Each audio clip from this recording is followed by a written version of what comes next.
Hello guys, welcome back to her channel. आज हम लोग का लास्ट पेपर था बिजनेस इकोनॉमिक्स का, जो कि खत्म हो गया है मेरा और ये इसका। चलो बताओ अब। जो पहले पहले वो बताओ, जो सब लोग कमेंट कर रहे हैं कि हम लोग पढ़ते नहीं है ये वो। तो नो कमेंट्स। तुम ही करो, कुछ गलत निकल जाएगा मुझसे। तो ऐसा नहीं है कि हम लोग पढ़ते नहीं है। अब 1.5 महीना भी एग्जैक्टली नहीं, 1 महीने 15 दिन समथिंग, इतने में पढ़ के कोई भी नहीं निकाल सकता है। तो हम लोग जितना पढ़े वो बहुत ज़्यादा पढ़े हम। और अगर जिसको इतना उछल मच रहा है कि पढ़ते नहीं है, पढ़ लो ये वो, तो आप लोग ही अपना मार्क्स बता दीजिएगा, अपना रिजल्ट कमेंट कर दीजिएगा जब निकलेगा तब। हम लोग तो खैर बताएंगे ही सही। खैर यही बोलना था बस। अगर हम लोग को पेपर इजी लग रहा था तो लग रहा था भाई। Paper easy. मैथ्स का फाइनेंस वाला चैप्टर को छोड़ के बाकी पूरा पेपर इजी था।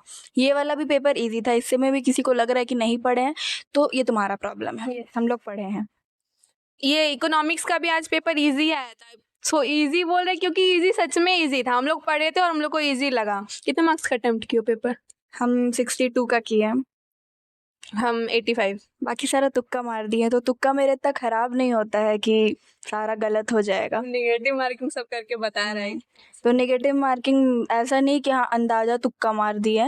पढ़ के दो ऑप्शन में डाउट था तो वैसे तुक्का मारे। सारे क्वेश्चन में ऐसा ही था कि वो दो क्वेश्चन में डाउट आ रहा था कि ये सही गलत ऐसे है। तो हम 85 अटेम्प्ट किए हैं टोटल, और 85 में तुक्का नहीं मारे आज हम भी। जितना हो रहा था बस उतना ही किए। 85 हो रहा था तो उसमें 70 सही होना चाहिए। हम ऐसा गारंटीड नहीं कर रहे। सब कह रहे हैं कि इतना सही हो ही जाएगा, इतना गलत हो ही जाएगा। मेरे अकॉर्डिंग 70 सही होना चाहिए और 15 गलत हो सकता है, क्योंकि उसमें हमको डाउट था। मेरे अकॉर्डिंग मेरे को 60+ आ जाएगा। इसमें पढ़े हैं। हमको भी 60+ आ जाएगा और हम भी पढ़े हैं। हाँ, तो पेपर बताओ चैप्टर वाइज क्या आया, इजी कौन सा डिफिकल्ट लगा? मेरे को नेशनल इनकम को छोड़ के बाकी सारा इजी लगा। बाकी सारा इजी था भी। नेशनल इनकम हम पढ़े नहीं थे इसलिए मेरे को हार्ड लगा।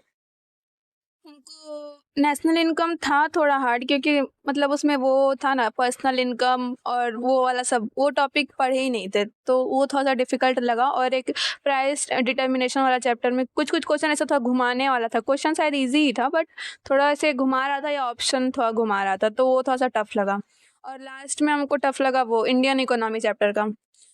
तो वो उसमें थोड़ा याद नहीं था डाटा कि कब क्या हुआ था नहीं हुआ था, तो उस कारण से वो टफ लगा। बाकी पढ़ा हुआ था मेरा चैप्टर ऑलमोस्ट, तो पेपर अच्छा गया। लेकिन पेपर जो हुआ हो गया, चला गया। अब एंजॉय करने का टाइम है, क्योंकि बोर्ड्स के बाद लगातार इस पेपर के लिए भी पढ़ ही रहे हैं। तो अब फाइनली सब खत्म हो गया, बोझ हल्का हो गया। अब थोड़ा मोड़ा घूमेंगे। ये तो आज जा रही है, इसका आज फेयरवेल है। बेचारी बच्ची घर जा रही है। हम लोग बिहार से हैं दोनों लोग, और यहाँ कोटा में थे पढ़ने के लिए, तो सीए करने के लिए ही। तो अब एग्जाम हो गया, अब ये जा रही है, फिर कुछ दिन बाद हम भी चले जाएंगे। क्या करोगी जाकर? फोन चलाएंगे। कुछ वेब सीरीज वो रखे हैं कि नोट करके कि वो देखना है। अभी 10 दिन का तो मिनिमम ब्रेक लेंगे ही सही, उसके बाद ही पढ़ना स्टार्ट करेंगे। तो उस ब्रेक में देखेंगे सारा ड्रामा जो भी है, और कहीं कहीं घूमने जाएंगे शायद। घूमने का तो खैर फैमिली पर डिपेंड करता है, इंडियन गर्ल्स। नहीं, मेरा तो कंफर्म। नहीं, मेरा अभी पता नहीं, घर जाके बात होगा तो। खैर एग्जाम खत्म हो गया, अच्छे से खत्म हुआ। अंत भला तो सब भला। पढ़ के हुआ। हाँ, पढ़ के हुआ, बिना पढ़े नहीं हुआ है कुछ भी। पढ़े हैं हम लोग भी। तो बस that's all for this video. आप लोग भी एंजॉय कीजिए, हम लोग भी अब एंजॉय करेंगे। Bye bye. Bye bye.